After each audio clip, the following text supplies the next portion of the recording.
menace de mort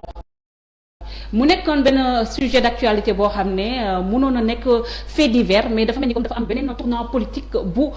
laxasu si boobule si boobule actualité noo jàngatee mbir bi ak retombées yi nga xam ne am na ci. Bon, d'abord il faut voir kan la ñu accusé ki ñu accusé quoi qu'on puisse dire de n'importe qui donc mënoon na yem ci affaire de mœurs su fekkoonte ne ay sénégalais yoo xamante ne lambda la ñu xam nga mais su nekkee dañu laal koo xamante ne nii dafa aspirer à conquérir ce pays am image bu mu incarné am aussi lu mu représenté parce que troisième la ñëw ci élection présidentielle donc loolu mënut nekk benn affaire buy jàll di dem il faut que nit ñi taxaw fa donc les gens dañuy intéressé wu ci lan la naka la nan la ak nu mu demee les gens ont envie de savoir la vérité les gens ont envie de voilà fouiner un peu plus ci biir pour xam tenant ak aboutissant yëpp quoi donc kii mu doon la moo tax bu doon peut-être benn simple sénégalais ni man xëy na du am benn tollé bi wala benn importance bi mais comme Ousmane Sonko la ak ce qu'il représente aujourd'hui donc forcément il faut que mu attirer attention sénégalais yi. Est-ce que nekkul foofu la manipulation bi féetoo certes Ousmane Sonko comme ni nga ko waxee c'est un homme politique boo xam ne il n'est plus à présenter dans ce pays. Troisième ci élection yi nga xam ne moom la ñu weesu député à l'Assemblée nationale mun nañu wax ne opposant farouche di kii di président Macky Sall mais ces histoires de mœurs dañ koy gis un peu partout dans le monde gis nañ aussi Bill Clinton secrétaire am accusé woon na ko li nga xam ne moo di viol ñu gis ne aussi en France et un peu partout dans le monde dañ ciy gis genre mbir yi mais dafay nekk benn histoire boo xam ne rek c'est entre la personne bi nga xam ne moo la ko jiiñ ak yow. tey jii au niveau du Sénégal est-ce que waruñoo dépassionner débat bi dugal ko entre deux Sénégalais yi nga xam ne ñoom ñoo am problème rek bañ koo def une affaire d'État. Moi je pense que le premier jour loolu la woon jour bi ñu gisee ñun ñëpp ñu yeewu gis ci journaux yi une fille bu accusé Ousmane Sonko. loolu la woon affaire civile la woon benn nit bu accusé benn nit. mais chemin faisant le lendemain on s'est rendu compte que en fait du loolu rek. Sur quelle base? Sur la base bi nga xamante ne ni Ousmane Sonko def na conférence de presse pour quand même un peu parler avec ses militants ses sympathisants ak les Sénégalais expliquer leen un peu moom sa version des faits bi mu ko defee le lendemain on a vu que ces militants dañoo affluer ñëw seen siège ce qui est le plus normal ci lu gën a normal au monde et l'État du Sénégal paniqué wanewaat encore mëninam yónni fa ay forces de l'ordre entre guillemets pour nee nañ disperser la foule. Est-ce que mën nañu wax ne état du Sénégal moo paniqué wala Ousmane Sonko le leader de PASTEF chef de parti politique nekk ci opposition bi moo utiliser histoire personnelle am boo xam ne rek da ko lié ak benn jigéen ci histoire de mœurs mu dem ba politiser l'affaire. Non, je suis désolé. Je suis désolé, au contraire. Parce que c'est pas le PASTEF de Ousmane Sonko moom leen accusé de viol. Oui, mais c'est la personne de Ousmane Sonko qui est impliquée dans cette histoire aussi cadre. Je suis désolé, c'est pas Ousmane Sonko bi am njaboot la ñu visé sur cette affaire. Sur cette affaire-là, c'est Ousmane Sonko l'opposant qui est visé en réalité. C'est ça la vérité. Kenn mënu ko deny, kenn mënu ko dindi. Loolu moom mooy dëgg. Soo xoolee ni fee yi demee cette fille-là, tout ce qu'on raconte sur ci débat bi, accusation de viol. La fille comment est-ce qu'elle a eu la possibilité de sortir tard ci guddi gi période couvre-feu kan moo ko jël si ki ko jël si ku am doole la ci réew mi parce que man mii mënumaa génn guddi yow mii mënoo génn guddi kon ku fi génn guddi ku ne am nga mbaxane wala am nga loxo bu gudd. Comment cette fille a pu sortir le soir pour dem seeti un docteur une fille boo xam ne elle est non instruite jàngul naka la mënee bind une plainte aussi bien libellée man mënuma ko bind. Tu vois dafa bëri ay faits déjà rek bu ñu taxawee foofu. waxaguma la affaire politique bi mais bu ñu taxee. fait wala suspicion. non les faits c'est les faits moo nekk Ousmane Sonko lu ñu koy ji non loolu fait loolu accusation bi. Moi je ne parle pas de l'accusation mais je parle de la démarche bi indi accusation bi.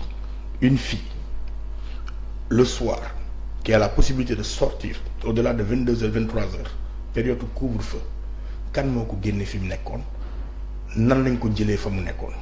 une fille non instruite. Naka la mënee bind une plainte aussi bien libellée tard ci guddi gi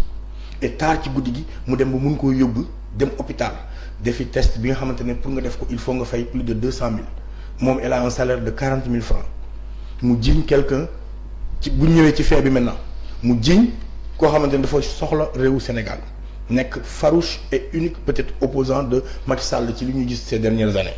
mu accusé ko de viol répété viol yoo xam ne dafa c'est répété neexul téye ci xel encore une fois man j'ai jamais voulu en tout cas ñun Y'en a marre on n'a jamais voulu nous attarder sur l'accusation en réalité parce que dañu jàpp ne accusation boobu noonu ñaari citoyen la mais ni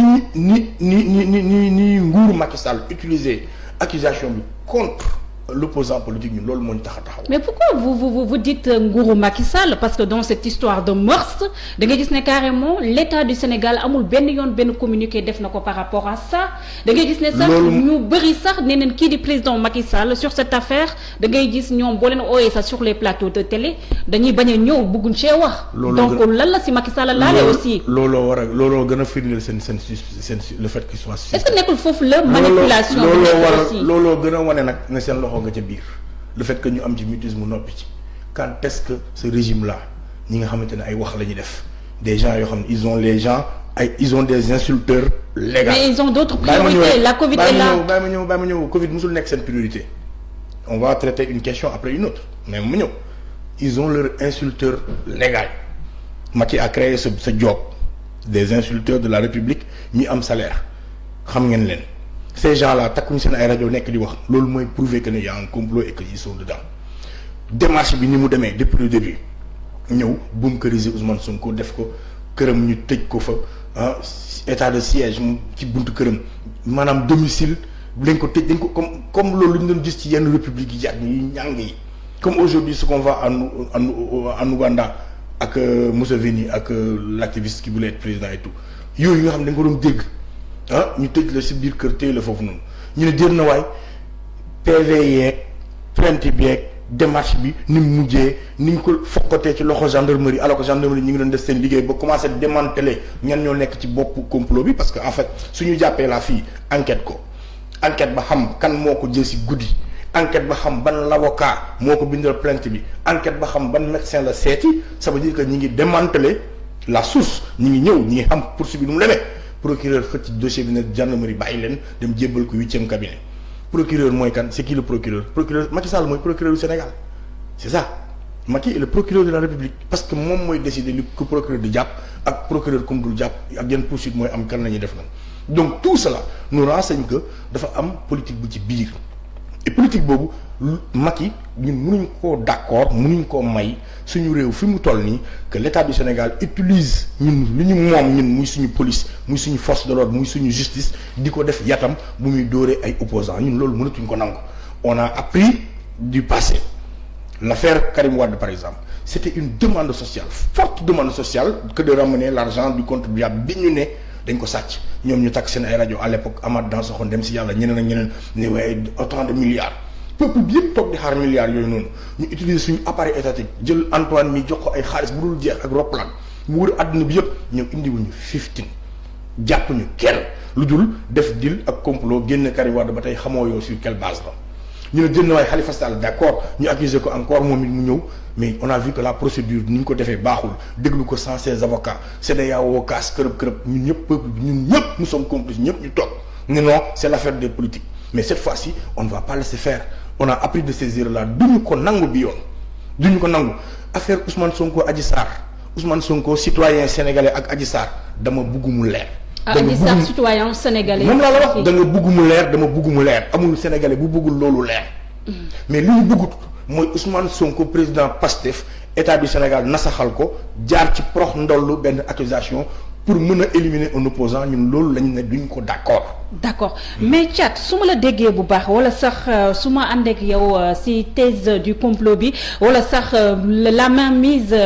invisible du président Macky Sall. Elle est très visible elle n'est même plus invisible elle est très visible cette main. Elle est là cette main. à travers le procureur à travers la police bu ñëw tëj nit ki à travers ses vices de procédure à travers un avocat bu dem à la télé di wax di avancer des choses yoo xamante ne c'est farfelu il se trompe lui-même à travers les PV qui ont fuité à travers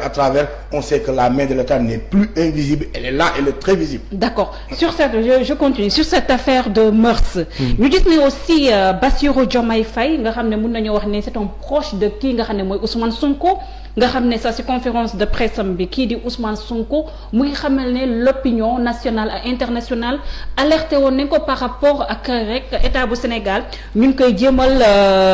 tegal ndëgg sërëx mais Bassirou Diomaye Faye il a été beaucoup plus loin ci émission bi nga xam ne Babacar Fall dalaloon na ko dimanche bi passé muy wax ne kii di Ousmane Sonko alerté woon nañ ko bu yàgg par rapport ak salon de massage boobu donc est-ce que loolu rek résumé wul la li nga xam ne président Abdoulaye Wade wax na ko ci kii nga xam ne mooy Ousmane Sonko di xam ne dafa rek wane li nga xam ne mooy inexpérience wane li nga xam ne mooy faiblesse ak manque de prudence aussi est-ce que moom tamit il s'est pas jeté tout seul